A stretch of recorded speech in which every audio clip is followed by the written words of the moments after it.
Now I have to be honest, when Patricia McHugh first asked me to do this, I wasn't really sure if I was professional enough to do it. But I think as someone who's still in the process of learning, I can tell you exactly what hurdles are going to come your way and how to avoid them and how to easily get started. So the first tip I have for you is to nail the alignment.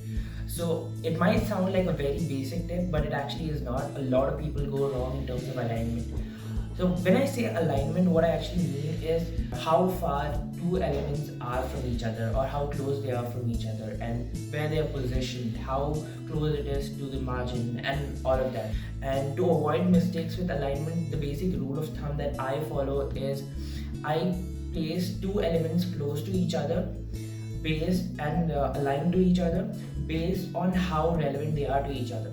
Okay, for example, if the lines in a paragraph, they are supposed to be grouped together, so the gap between the lines should be relatively less compared to, let's say, the gap between the heading and the paragraph itself. It can't be the same because it'll just look completely odd. On the other hand, something like an image and a text should be separate from each other because they are not necessarily always related to each other. Another rule that you can follow is to be consistent with the margin. So a lot of times I see people make this mistake. They place the logo on the top right or top left or whatever corner, but they place it too close to the margin, and the other side of the margin is too thick, and that just looks odd. So try to be consistent. You don't have to be consistent all the time. Like for example, in this picture, the bottom of the visual does not have any margin at all, but on the other hand, all the other three sides are consistent when it comes to size. You don't have to absolutely follow this rule. There are sometimes you need to break this rule, but it's always safer to follow this rule when you're getting started.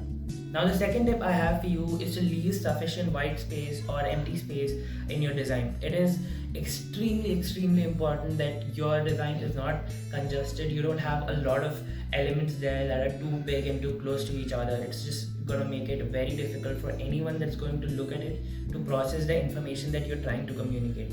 So try to keep your designs very minimal, and obviously minimalistic designs are in trend right now, and obviously you don't have to stick to only minimalistic designs, but just make sure that even if you're doing something loud and out there, just make sure that it doesn't have too much going on in it. So the third tip that I have for you is to scale the elements properly.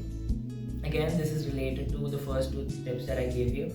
A lot of times people go wrong with scaling the element because what they do is they make everything of the same size, or they make everything too small, or they make everything too big.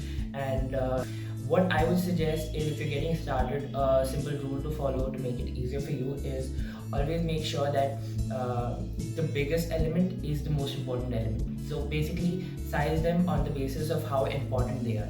For example, in this picture, you can see the visual, the person's image and his name, which is kind of the heading here, are the two most important things, and hence they are the biggest elements in this visual. So basically what I'm telling you is just prioritize which is the most important element, and then just size them based on that. The social media icons should be the smallest elements, the links and all that should be the smallest, the heading and the main visual should be bigger than compared to every other element. You get the point.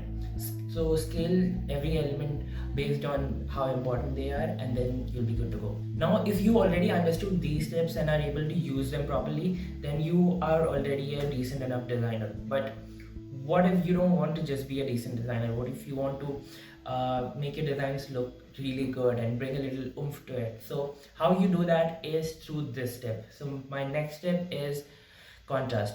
So contrast is key when you are trying to design and bring some life into your design. So a lot of people think that contrast is just with colors, which is not true. You can bring contrast to your designs with the help of your typography, how big or small they are, what sort of fonts you're using. You can bring shapes into your designs, textures, and a lot of different things can bring contrast. So contrast, what is contrast? Contrast is basically something that adds interest to your design. So a simple rule to follow here is just first follow the first three tips, and then once you're done, just add something more. You can add a shape. For example, in this case, I've added a line between these two elements, and in this other example, I have made sure that the text is a little different. For example, here the text is has an outline, and every other text has a solid color inside it.